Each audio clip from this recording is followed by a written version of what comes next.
রাজধানীর মতিঝিলের ঝিলে ৩৫ বছর ধরে নৌকা চালান ৫০ বছর বয়সী দানা মিয়া। বাবার হাত ধরে ১৫ বছর বয়সেই মাঝি পেশাকে আঁকড়ে ধরেন তিনি। আমার নাম মোহাম্মদ দানা মিয়া, বয়স ৫০। আমার আগে আমার আব্বা চালাইছে, এখন আমরা চালাইতেছি। আমরা তো ছোটোর থেকে এখানে ৩০-৩৫ বছর ধরে এখানে এই গোদারাঘাটে। তখন ১৫-১৬ বছর তখন ঢাকা আসি। হ্যাঁ, আমার আব্বার লোক, আমার আব্বা নৌকা চালাইতো। আমার আব্বা নাই, আমার আব্বা মারা গেছে। মারা যাওয়ার পরে এখন আমরা নৌকা চালাই। প্রতিদিন সকাল ৬টা থেকে রাত ১১টা পর্যন্ত মানুষ পারাপারের কাজ করেন দানা মিয়া সহ আরও ৫ জন মাঝি। পর্যায়ক্রমে ৩ ঘন্টা করে নৌকা চালান তারা। সেই উপার্জিত অর্থে চলে দানা মিয়ার সংসার। দিনে আয় ৪০০ থেকে ৫০০ টাকা। সকাল ৬টার থেকে রাত্রে ১১টা পর্যন্ত আমরা এখানে নৌকা চালাই। ৫ জনে ভাগ করে ৩ ঘন্টা করে ভাগে পড়ে ৩ ঘন্টা করে চালাই। আমরা এখানে 5 জন আছি, যাই ওঠে 5 জনে ভাগযোগ করে নিয়ে যাই। এটা নিয়েই কোনোরকম ডাইল ভাত খায় আমরা চলতে পারি। একজন ক্যাশে পয়সা তুলে 5 জনে নৌকা চালাই, একজন তো ক্যাশে থাকতেই হইব। সপ্তাহের শুক্রবার এবং শনিবারে যাত্রী কম হওয়ায় কমে যায় উপার্জন। এই 2 দিন 50 থেকে 60 টাকা আয় হয় তার। তাই অন্য দিনের উপার্জিত অর্থ থেকে সঞ্চিত টাকা দিয়ে এই 2 দিন অতিবাহিত করেন দানা মিয়া। শুক্র শনিবার 50 টাকা করে পাই। শুক্র শনিবারের পয়সা কম না, এদিকে 50-60 টাকা করে ভাগে পড়ে। এভাবেই চলি। এই যে প্রতিদিন কামে করে 5 দিন কাম করে নিতে না, হ্যাঁ তে সঞ্চয় করে রাখি। এই শুক্র শনিবার তো চলতে হইব, অন্তে সঞ্চয় করে লাগিয়া মনে করেন শুক্র শনিবার চলি। 4 সন্তানের পিতা দানা মিয়া কোনো রকমে মেটান সংসারের চাহিদা।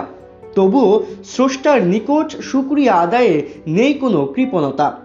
ঝিল বন্ধ হয়ে গেলে বেছে নেবেন ভিন্ন কোনো পেশা, অন্যথায় চলে যাবেন গ্রামে। আমার ছেলে মেয়ে 4 জন, 1 মেয়ে 3 ছেলে।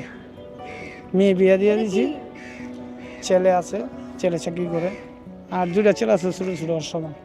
অন কী করবো, মিটাই তুইব না, যা যত ইনকাম হতো এই খরচ। একটা হইলে একটি, ওই একটির ভিতরে চলতেইব, 2টা হইলে 2টার ভিতরে চলতেইব। এভাবেই জীবন যেমন চলতেছে আল্লাহর মতে। তো আল্লাহর কাছে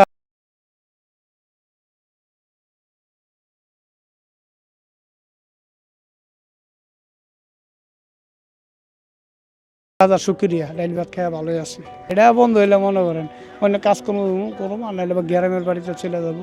খারাপ লাগবো না, অনেক বছর 30-35 বছর এনে কাজকর্ম করছি, এটা বন্ধ হয়ে লাগে খারাপ তো কিছুটা লাগবে না, খারাপ লাগলে তো করার কিছুই নেই। যাত্রীরাও খুব উচ্ছ্বসিত রাজধানীর ভেতরেই নৌকায় চড়ে পারাপার হতে পেরে। কেউ আবার প্রেমেও পড়ে গেছেন বলে জানান। বিষয়টা একটা ঐতিহাসিক বিষয়। বিষয়টা যতই ছোট করে দেখা হোক না কেন, আমাদের কাছে একটা বিরাট ব্যাপার। এটা হচ্ছে একটা মতিঝিলের মতো জায়গায় ঝিল নামক একটা জায়গা আছে, সেই ঝিলটা প্রকৃত সেই ঝিল। দ্বিতীয় বিষয় হচ্ছে মতিঝিলের মতো জায়গায় নৌকা চলে, এটা বাংলাদেশের অনেক মানুষ জানেই না। এমনকি আমাদের অনেক বড় বড় সাংবাদিক বা যারা আছেন তারা এখানে কখনো আসেও নাই। আপনাদের ধন্যবাদ এখানে আসার জন্যে, 10 কোটি ধন্যবাদ। 5 টাকা এটা খুবই নগণ্য। এর আগে ছিল 2 টাকা। আমি তো আজ ধরেন 16 বছর ধরে এই পথ দিয়ে পারাপার করি। আমার ঘুরে আসতে অনেকক্ষণ লাগে, সেই রিক্সা ভাড়া 30 টাকা, আর এখানে আমি 5 টাকা যেতে পারছি।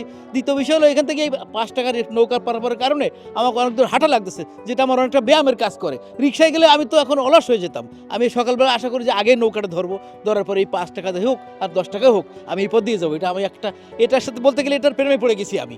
আমার এই নৌকা পার না হইলে আমার ভালোই লাগে না। আমার মনে হয় নৌকা দিয়েই পার হবো। যদি রিক্সায় কেউ মাগনাও না, আমি মাগনা যাবো না, দরকার নৌকাই পার হয়ে যাবো। এই জায়গাতে এই অবস্থাটা আসলে কেউ আশা করে না। আসলে একটু তো অবশ্যই মানে হতবাক হয়ে যায় দেখলে ফার্স্ট টাইম, কিন্তু ব্যাপারটা ভালো লাগে আগে দেখতে। আমি চাকরি করি কৃষি ব্যাংকে, থাকি কমলাপুর। তো ওদিক দিয়ে ঘুরে আসতে অনেক সময় লাগে, কিন্তু এদিক দিয়ে আসলে আমরা খুব শর্ট টাইমে আসতে পারি এবং 5 টাকা ভাড়া, হ্যাঁ, আমাদের জন্য যাতায়াতের জন্য সুবিধা হয় আর কি। ব্রিটিশ আমল থেকে চলমান এই ঝিলে প্রথম দিকে যাত্রী পারাপারে খরচ 2 পয়সা নেওয়া হতো। বর্তমানে নেওয়া হচ্ছে 5 টাকা।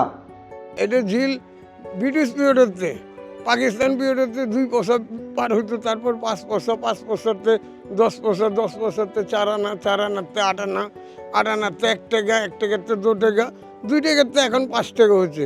এটা আমার পৈতৃক সম্পত্তির ভিত্তিতেই আমরা ঝিলটা বানায় রাখছি আমার দাদারা।